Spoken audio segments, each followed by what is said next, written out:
Temperature is finally starting to drop. We're gonna have a little bit of a cold front this evening. I was outside assessing the soil and just thinking and pondering on all the beautiful things that will be this spring. So I decided to check out some of the trees that were covered during the last frost. I think it dropped down to like 20, 19, maybe 18 degrees and 17 degrees even some nights. So I came out here to assess any damage, and I just want to show you guys what I found. Pawpaw's chasing this egg, playing with it. This was a beautiful tree this year. She was one of the top trees out here in the garden, and she's just completely brittle, dry. I do the scratch test on all of the trees, and you can see that there's nothing but brown bark in there. The cambium layer has completely died back. I even scratched all the way down at the bottom to see if I could savor it from the root base, but it's just completely dead.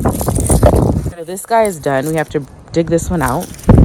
Then I have this loquat tree that was showing some signs the other day of survival, but I scratched at the bark a lot, trying to just see if any green was in there, and as you can see, it's just completely dead.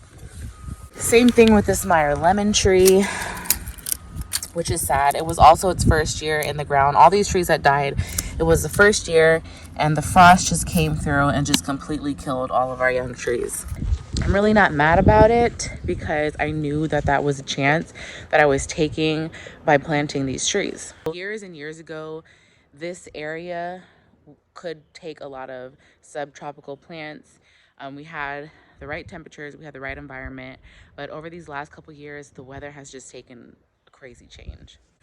So I planted a lot of things that I wanted. I planted a lot of things that used to do well in this area, but now since, the environment and I guess global warming, if that's what you want to label it, has taken over, and our winters are a lot more harsh. So a lot of the plants that used to do well in this area no longer do well in this area. So things like Meyer lemon trees, figs, pomegranates, kumquats and loquats, Satsuma oranges, these are all trees that used to thrive in my zone and in this city.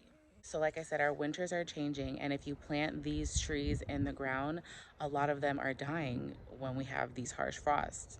So it's not really beneficial to plant them in the ground anymore. So going into this new growing season, there's a lot of things that I'm gonna have to put into containers. I'm gonna have to start building heavy duty like cedar boxes for a lot of our fruit trees, because I refuse to not have them. I just have to know how to have them. And what I mean by that is, like, I'm gonna have to put them in a container and bring them inside in the winter, overwinter them, and then bring them back out in the springtime.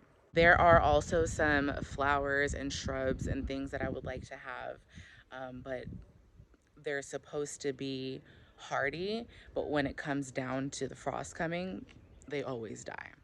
I do have other Meyer lemon trees that were in containers. I was able to bring them in, and they're perfectly fine, and they're actually looking really well. To sum all that up, going into this new growing season, we're keeping all of our fruit trees and things that we love and are supposed to be hardy but probably won't be.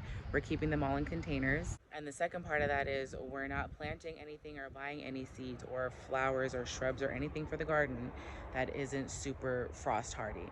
It has to be able to live in Antarctica in order to be planted in this garden, okay? Still have the walkway under construction. That is a big ass commitment. I wasn't ready for that.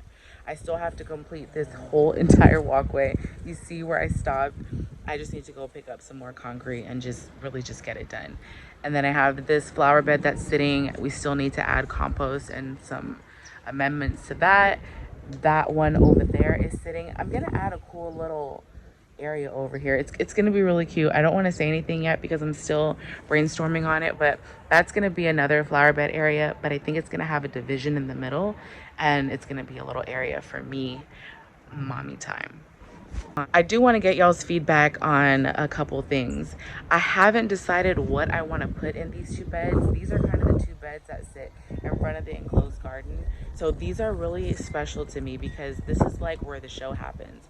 When you walk from the back or when you're walking from the side of the house, these are the first two flower beds that you're going to see when you're walking to the garden. So I want to keep it super beautiful. And I'm not sure if I want to go annual or perennial in here.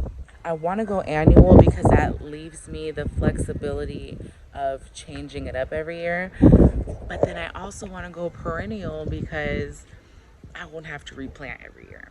But if I go perennial, then that means that I have to really be set on what I want to put in there. I don't want to be doing like a lot of moving around.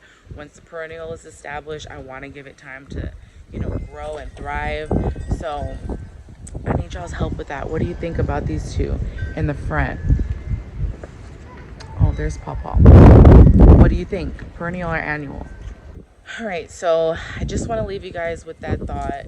If you're in the South and you've been experiencing a lot of dying in the garden during the winter time, I encourage you to consider going more frost hardy. I also encourage you to consider putting a lot of your things in containers. Thanks for spending a little bit of time with me tonight, guys. And as always, keep loving life, keep growing your own food, and grand rising to all.